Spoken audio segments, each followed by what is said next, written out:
اور اسی طرح 370 کا بھی ہے. لیکن تب تک کیا ہم جو ہے ہاتھ پہ ہاتھ دھرے بیٹھیں, کیا کوئی فیوچر پلاننگ نہیں کریں؟ تو جب ہم نے دیکھا اور اسٹڈی تھورولی کیا تو ہم نے یہ پایا کہ اسٹیٹ ہوڈ ہی ایک الٹیمیٹ, ہم ملک کی ڈیمانڈ تو نہیں کر سکتے الگ سے کہ ہم ملک بنائیں گے.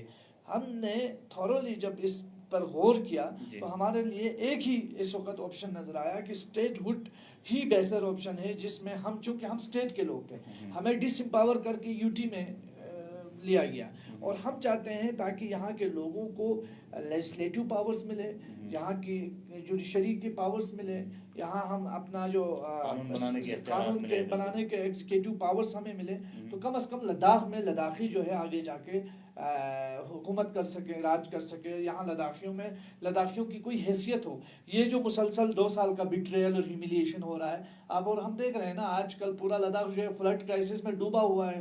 ہمارے یہاں پورا سیکٹریز اور LG ایڈمنسٹریشن جو ہے وہ خواب خرگوش میں ہے. تو اس ایسی سچویشن میں اگر پیپلز ریپرزنٹیٹیوز ہوں گے تو وہ مجبوراً وہ اپنے ووٹ بینک کے لیے بھی, وہ اپنی پولیٹکس کے لیے بھی کم از کم ان علاقوں کا دورہ کریں گے, عوام کے ساتھ ہمیشہ کھڑے رہیں گے.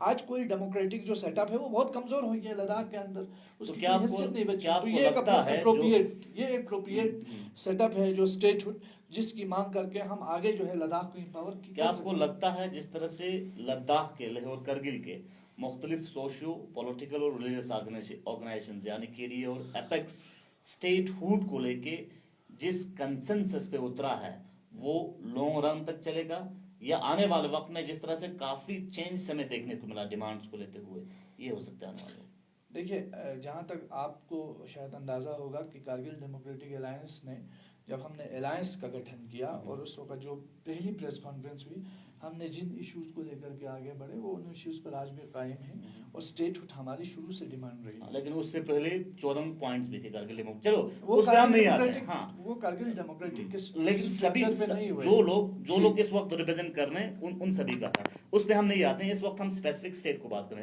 آپ کہہ رہے ہیں کہ اسٹیٹ از دا الٹیمیٹ جو ہے سولوشن ہے جو لداخ کو جب تک سپریم کورٹ کا ڈیسیژن نہیں آتا ہے, اور اگر سپریم کورٹ کا ڈیسیژن جو بھی آتا ہے وہ تو سب کو ماننا پڑے گا نا, اس پہ ہم بات نہیں کریں. سپریم کورٹ کا ڈیسیژن جو بھی آئے گا وہ سب کے اوپر لاگو ہوگا, اس پہ تو کوئی بھی جو ہے انکار نہیں کر سکتا ہے, کیونکہ ہائیسٹ جوڈیشل پارٹ سے ہمیں ڈیسیژن آئے گا.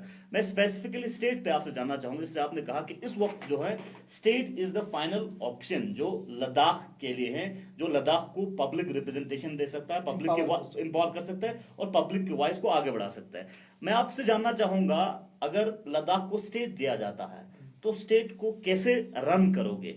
کیا لداخ کے پاس اسٹیٹ کو رن کرنے کے لیے اتنا اکانومی ہے, کیا اتنا ریونیو جنریٹ کر سکتے ہیں؟ جس طرح سے اس وقت ہم ایک آنکڑا کے حساب سے میں آپ کو بتاؤں گا, ایک سورس کے حوالے سے ہم نے ایک آنکڑا نکالا. اس وقت ہمارے امپلائیز اور ادرس کے لیے جو فائنینشیل جو ہے ایسٹ جاتا ہے, اکانومی جو ان کے اوپر خرچ ہوتا ہے, وہ لگ بھگ 11 کروڑ بتایا جا رہا ہے, اور لداخ میں 1100 کروڑ بتایا جا رہا ہے. اور لداخ کی بات کریں, لداخ کے ریونیو اراؤنڈ 500 کروڑ سے جو ہے کے آس پاس بتایا جا رہا ہے. تو کیا اسٹیٹ کے پاس اتنا ریونیو لداخ جنریٹ کر پائے گا کہ ایک اسٹیٹ ہم آگے رن کر سکیں؟ بہت اچھا سوال ہے. میں تھوڑا آپ سے گزارش کروں گا کہ آپ اس کا پیشنسلی جواب سنیں. پہلی چیز تو یہ ہے کہ لداخ جو ہے بہت رچ ریسورسز ایریا ہے. یہاں پہ ہمارے یہاں اس وقت الیکٹرسٹی جو جنریشن کا ہمارے پاس بالکل آپ دیکھیں گے صرف ہمارا NHPC جو ہے وہ 80 لاکھ دن میں کما کے دے سکتا ہے, اتنا اس کے اندر پوٹینشیل ہے. آپ دیکھیں یہاں سولر انرجی کا ریسورس, ہم سولر انرجی کے معاملے میں بہت رچ ہے. ہمارے یہاں آپ دیکھیں گرینائٹ کا یہ پورا علاقہ جو ہے نیچرل ریسورسز سے بھرا ہوا ہے. آپ یہاں پشمینہ کا آپ دیکھ لیجئے, آپ ایپریکٹ کا انڈسٹری کو اگر آپ فروغ دیں گے تو یہاں آپ دیکھ سکتے ہیں, یہاں کا ٹوریزم انڈسٹری کو آپ دیکھ سکتے ہیں. اس کے علاوہ میں ایک اور چیز بتاؤں گا, آپ کو شاید یاد ہوگا کہ ہمارے یہاں سے تقریباً 2 یا 3 دریا جو ہے, 3 دریا ہمارے پاکستان کی طرف جاتے ہیں. ایک تو دریائے شیوک جاتا ہے, دریائے سندھ جاتا ہے, دریائے سرو جاتا ہے. یہ تینوں دریا جو ہے اگر آپ دیکھیں گے اس وقت جو انڈس واٹر ٹریٹی ہے انڈیا پاکستان کے بیچ میں, آپ کسی سے سوال پوچھیں نا کہ اس کا ریونیو کہاں جاتا ہے. اگر صرف اس کا 10% ریونیو بھی ہمیں مل جائے گا تو ہم اپنے لداخ کو آرام سے جو ہے وہ خود کفیل انداز میں چلا سکتے ہیں. ہم کسی کے محتاج نہیں ہو سکتے. لیکن دوسری اور ایک بھی بات ہے, سینٹر کا جو شیئر ہوتا ہے اس میں بھی اسٹیٹ کا حق ہوتا ہے, سینٹر کے بجٹ میں بھی. تو سینٹر کی طرف سے ایسا نہیں ہے کہ بہت سارے ایسی ریاستیں ہیں ہندوستان کے اندر جو لداخ سے 10 گنا زیادہ غریب ہیں, لیکن وہ بھی اسٹیٹ چلا رہے ہیں. وہ اس لیے چلا رہے ہیں کیونکہ سینٹر کی بھی مدد ہوتی ہے. ایسا تو نہیں ہے کہ انڈیا جو ہے یونین آف انڈیا ہے, ٹھیک ہے, تو یہاں اسٹیٹس سے مل کے انڈیا بنا ہوا ہے. تو ہم اپنے امپاورمنٹ کی جو بات کر رہے ہیں تو اس پر آگے ابھی دیکھیے, یہ تو جو میں میرے نالج میں ہے وہ ساری چیز آپ سے شیئر کر رہا ہوں. جب ہم اسٹیٹ ہوڈ کی بات کریں گے, this was the first decision جو ہم نے یونیلیٹرلی لے اور کرگل کے لوگوں نے لیا ہے. پہلی میٹنگ میں ساری چیزیں تو ایک ساتھ حل نہیں ہوں گی. یہ ایک لمبا سفر ہے جو ہم نے مل کے طے کرنا ہے. اس میں بہت سارے لوگ بیچ میں فرنج ایلیمنٹ ہر طرف ہوتے ہیں, بدگمانیاں پھیلانے کی کوشش کریں گے, لیکن ہمیں ایک دوسرے کا اعتماد جیت کے آگے بڑھنے کی ضرورت ہے. اس وقت بہت سارے ایشوز آگے چل کے ہمیں پیش آئیں گے. ہمارے اکنامیکل شیئر پہ ہمارے ایشوز آئیں گے, ہمارے ایڈمنسٹریٹو یونٹس پہ ہمارے ایشوز آئیں گے, اور بھی بہت سارے ایشوز آئیں گے جس کو ہم نے اسی طرح جس طرح ہم نے اسٹیٹ ہوڈ کے معاملے میں ڈسکس کیا لے کہ ایپیکس باڈی اور کارگل ڈیموکریٹک الائنس نے مل کر کے, اسی طرح ایک اچھے واتاورن میں اچھے ماحول میں ان ایشوز کو بھی ہم نے ڈسکس کرنا ہے. ہم اس کے لیے پازیٹیو ہیں. یونین گورنمنٹ سے کتنا امید رکھتے ہیں اس وقت آپ؟ کیا آپ کو لگتا ہے کہ ابھی جو ہے لداخ کی لوگوں کی آواز جو ہے, لداخ کے لوگوں کی جو گریوینسز ہیں, ایشوز ہیں, اس میں اسٹرینگتھن ہوا ہے, ویٹیج آیا ہے پہلے سے؟ دیکھیے ویٹیج تو آیا ہے. Union of government of India کے جو ریپرزنٹیٹیوز ہیں, بالخصوص ہمارے honourable home minister Amit Shah جی صاحب نے فلور آف دی ہاؤس کہا تھا کہ ہم نے لداخ کو وکاس دینا ہے, ہم نے لداخ کو امپاور کرنا ہے. اور یہ ہمیشہ سے بولتے آئے ہیں کہ جو آپ چاہو گے, جو آپ مانگو گے وہ ہم دینے کو تیار ہیں. اب لداخی جائیں گے, مل کے اسٹیٹ ہوڈ مانگیں گے, دیکھیں گے گورنمنٹ آف انڈیا لفظی طور پر صرف ہم سے باتیں کر رہا ہے یا بالکل دل میں بھی کچھ نیک ارادے رکھتا ہے. پہلے بھی آپ ملے ہیں, اس وقت آپ نے کیا پایا, لفظی پایا یا دل سے بھی کچھ امیدیں آپ لوگوں کو؟ دیکھیے پہلی چیز تو یہ ہے کہ انہوں نے سب سے پہلے جو ہائی پاور ایک کمیٹی جو ہے ہائی پاور ایک کمیٹی بنانے کی بات کی, اس پر ہم آگے بڑھے ہیں. ہماری طرف سے ریپرزنٹیٹیوز جا رہے ہیں, ایپیکس باڈی کی طرف سے بھی ریپرزنٹیٹیوز آئیں گے اور ہم ان ایشوز پہ ڈسکس کریں گے. اور ایک ایشو یہ ہے, دیکھیے پہلے کس طرح کے ریئیکشن ملا ہوم سے؟ نہیں, پہلے کافی پازیٹیو تھا اور کافی حد تک ہم نے اچھے ماحول میں گفتگو کی. جس طرح ہم نے یہاں پہ ہم نے تقریباً صبح 10 بجے سے 4 بجے تک آپس میں بیٹھ کے بہت سارے ایشوز پہ ہم نے ڈسکس کیا. اور اسی طرح سے کچھ کرنے کی چاہت ہے یونین کو بھی؟ نہیں, دعویٰ تو ہے, اس دعوے پہ کتنا اترتا ہے یونین گورنمنٹ. میٹنگ میں کیا پایا جب آپ نے ایم ایچ اے کے ساتھ ملاقات کیا تھا؟ دیکھیے ایم ایچ اے نے ہماری ساری باتیں سنی, ریڈی صاحب نے, اور ریڈی صاحب نے کہا کہ ہائی پاور ایک کمیٹی بنائیں گے, جو بھی لداخ کے ہت میں فیصلہ ہوگا وہ ہم آپ کے لیے دینے کو تیار ہیں, لیکن مل کے آپ لوگ آئیے تو ہم دیں گے. تو اب مل کے جو گورنمنٹ آف انڈیا کا جو بات ہے وہ مل کے ہم جا رہے ہیں, ان کی خواہش ہم پوری کریں گے اور دیکھیں گے کہ وہ ہماری خواہش پوری کرتے ہیں کہ نہیں. کیا لگتا ہے آپ کو؟ دیکھیے ہم پازیٹیو ہیں نا, ہم نگیٹیو تو سوچ نہیں سکتے. ہم پازیٹیو تھے تبھی تو ہم ریڈی صاحب کے پاس گئے, ہم پازیٹیو تھے تبھی تو ہم ایپیکس باڈی کے پاس آئے, اور پازیٹیولی انہوں نے بھی ڈسکس کیا. اور یہ ترستان سماؤں صاحب جیسی شخصیت کے لیے کوئی آسان کام نہیں تھا, بہت مشکل کام تھا کہ بھائی آپ اسٹیٹ ہوڈ کی ڈیمانڈ تک اترنا, بات کرنا. یہ جو فلیکسیبلٹی ہے یہ اسٹیٹسمین شپ جتاتا ہے.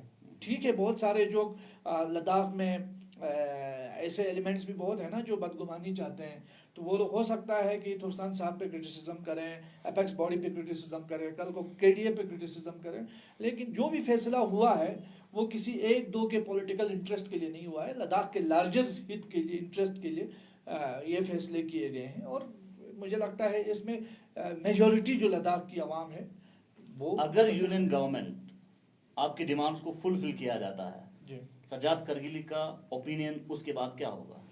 اوپینین ہم شکریہ ادا کریں گے. گورنمنٹ جو ہے وہ عوام کو فیسیلیٹیٹ کرنے کے لیے بیٹھی ہوئی ہے, عوام کی خدمت کے لیے حکومتیں بنائی جاتی ہیں, اور مجھے لگتا ہے کہ کیا بی جے پی کو لے کے سافٹ کارنر نظر آئے گا؟ دیکھیے میں تو فی الحال جمعیت العلماء کے ریپرزنٹیٹیو کی حیثیت سے ہوں, اور ہمارا جو انسٹیٹیوشن ہے وہ ایک ریلیجیس انسٹیٹیوشن ہے جس کا ایک بہت بڑا اسٹیک رہا ہے لداخ میں یونٹی کو فروغ دینے کے لیے. ہز ہولینس دلائی لاما جب بھی کرگل آتے ہیں تو جمعیت العلماء اثنا عشریہ کے علماء نے بالکل انہیں کھلے دل سے ایکسیپٹ کر کے ویلکم کیا ہے. اسی طرح جب جموں کشمیر کے اندر جب بھی شورش ہوئی، بندوق کا ایک دورہ چلا، تو جمعیت العلماء کے ہی نمائندے تھے جنہوں نے ہمیشہ جو ہے اس کی مخالفت کی. اور کرگل کی تاریخ 47 سے لے کر آج تک کی آپ دہرائیں گے تو ہمارا ایک بہت بڑا، ہمارے ادارے کا بہت بڑا رول رہا ہے، جہاں ہم نے جو ہے اپنے ملک کے تئیں، اپنے اس ریجن کے تئیں ہمیشہ جو ہے آپسی بھائی چارے کو مضبوطی چلیے امید پہ دنیا قائم ہے اور آپ کو سینٹرل گورنمنٹ سے بہت امیدیں ہیں. میں جاننا چاہوں گا، جس طرح سے ریسنٹلی جب آپ لیہ میں تھے تو آپ نے لیہ میں جو ہے central institute of police studies کے جو اسٹوڈنٹس ہیں وہ کافی ٹائم سے اسٹرائک پہ ہیں، سڑکوں پہ ہیں، اور ان کی جینوئن ایشو ہیں کہ ان کی انسٹیٹیوشن کو جو ہے ریکوگنائز کیا جائے اور جو سرٹیفکیٹ ہیں ان کا ویلیڈیشن کیا جائے، ان کا ویلڈ کیا جائے. کیونکہ ہم نے یونین ٹیریٹری لداخ میں زیادہ تر یہ پایا ہے کہ جب کارگل میں کچھ ایشو ہوتے ہیں یا کنسرنس ہوتے ہیں، جنرلی اگر اسٹوڈنٹس کی بات کریں، جنرل لداخ لیول پہ کوئی ایشو ہوتے ہیں کارگل کے کانٹیکس میں، تو اس وقت لیہ کے لیڈرز خاموش ہوتے ہوئے پایا جاتا ہے، اور لیہ میں جب ایشو ہوتے ہیں تو کارگل کے لیڈرز خاموشی اختیار کرتے ہوئے پایا جاتا ہے. چونکہ اب جو ہے لداخ ایک لداخ بنا ہے، لیہ اور کرگل جو ہیں اب ایک آواز میں اپنی آوازیں آگے رکھ رہے ہیں. اور جب کل پریس کانفرنس کیا اس میں ایپیکس اور کے ڈی اے دونوں کے ممبرز نے کہا کہ لداخ کی اس یونیک کلچرل آئیڈینٹی کو بچائے رکھنے کے لیے، لداخ جس چیز کے لیے دنیا میں مانا جاتا ہے، کمیونل ہارمونی کے لیے، پیس کے لیے مانا جاتا ہے، اس کو بچائے رکھنے کے لیے آنے والے وقت میں لداخ سے دونوں خطے کے جو لوگ ہیں وہ ایک ہو کے آوازیں اٹھانے جا رہے ہیں. تو یہ کیا ہم سمجھے جو کل آپ سی آئی بی ایس سے ملا، اور آپ ایز اے سجاد کرگلی کی حیثیت سے وہاں نہیں ملا، آپ انجمن جمعیت علماء اثنا عشریہ کارگل کے حیثیت سے ان کے ساتھ آپ لوگوں نے ملاقات کی. تو ہم کیا یہ سمجھ سکتے ہیں کہ آنے والے وقت میں پورا لداخ کو آگے بڑھانے کے لیے، چاہے ایشو کرگل میں ہو یا لیہ میں ہو، اس کو لے کے آواز اٹھائیں گے؟ پہلی چیز تو یہ ہے، جہاں تک ذاتی تعلق ہے تو میں Jamia Millia Islamia, J N you, جہاں جہاں بھی اسٹوڈنٹس کے ایشوز اٹھتے ہیں تو وہاں اپنی سولیڈریٹی پیش کرنے پہنچنے کی کوشش کرتا ہوں، پہنچتا ہوں. دوسری چیز یہ ہے کہ اسٹوڈنٹس کا کوئی ریلیجن نہیں ہوتا ہے، اسٹوڈنٹ کمیونٹی کا فیوچر ہوتے ہیں.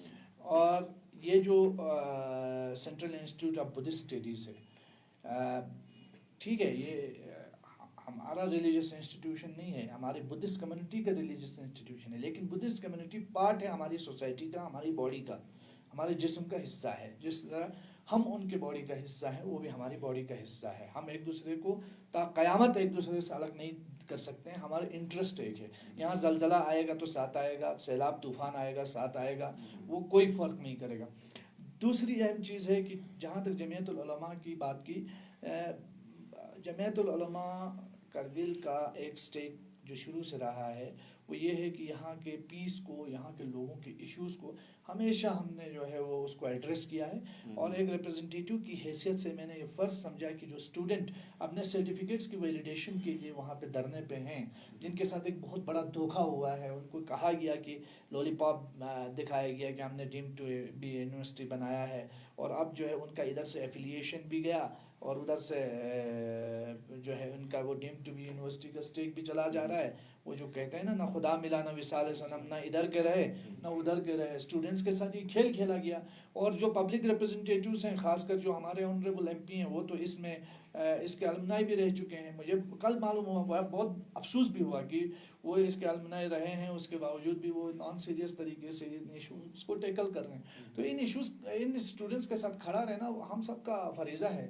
ہمارے یہاں آپ کو پتہ ہوگا کہ ہمارے یہاں ایک لڑکی کا نومولے کا یہاں پہ ان کے ساتھ زیادتی ہوئی تھی جموں میں، تو اس کے خلاف بھی کرگل میں ہم لوگوں نے احتجاج کیا تھا. تو ہم نے یہ بیریئرز کو توڑنا ہے. یہ کوئی لیہ کرگل کا ایشو نہیں ہے، یہ ایک انسانی ایشو ہے، یہ اسٹوڈنٹس کا ایشو ہے، فیوچر آف لداخ کا ایشو ہے.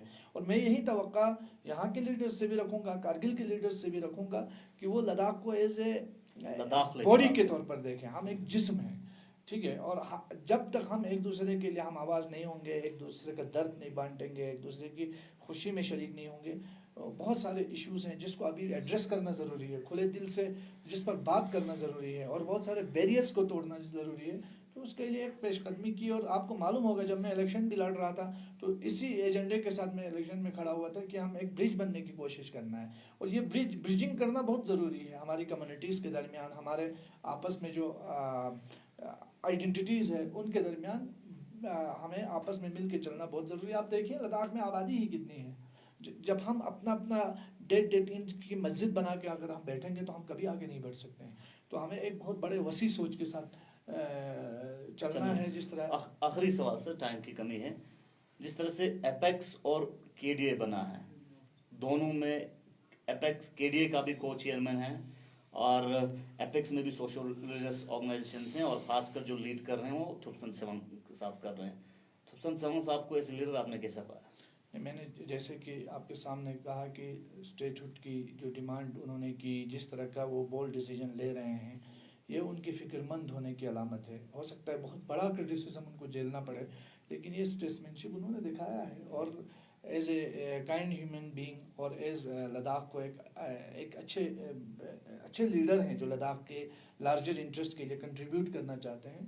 اور ہم یہی توقع رکھیں گے کہ ان کی جو رہنمائی ہے وہ ہمیشہ چلتی رہے, اور ہمارا جتنا بن پاتا ہے سپورٹ یا کنٹریبیوشن ہم دے پاتے ہیں لداخ کے لارجر انٹرسٹ کے لیے.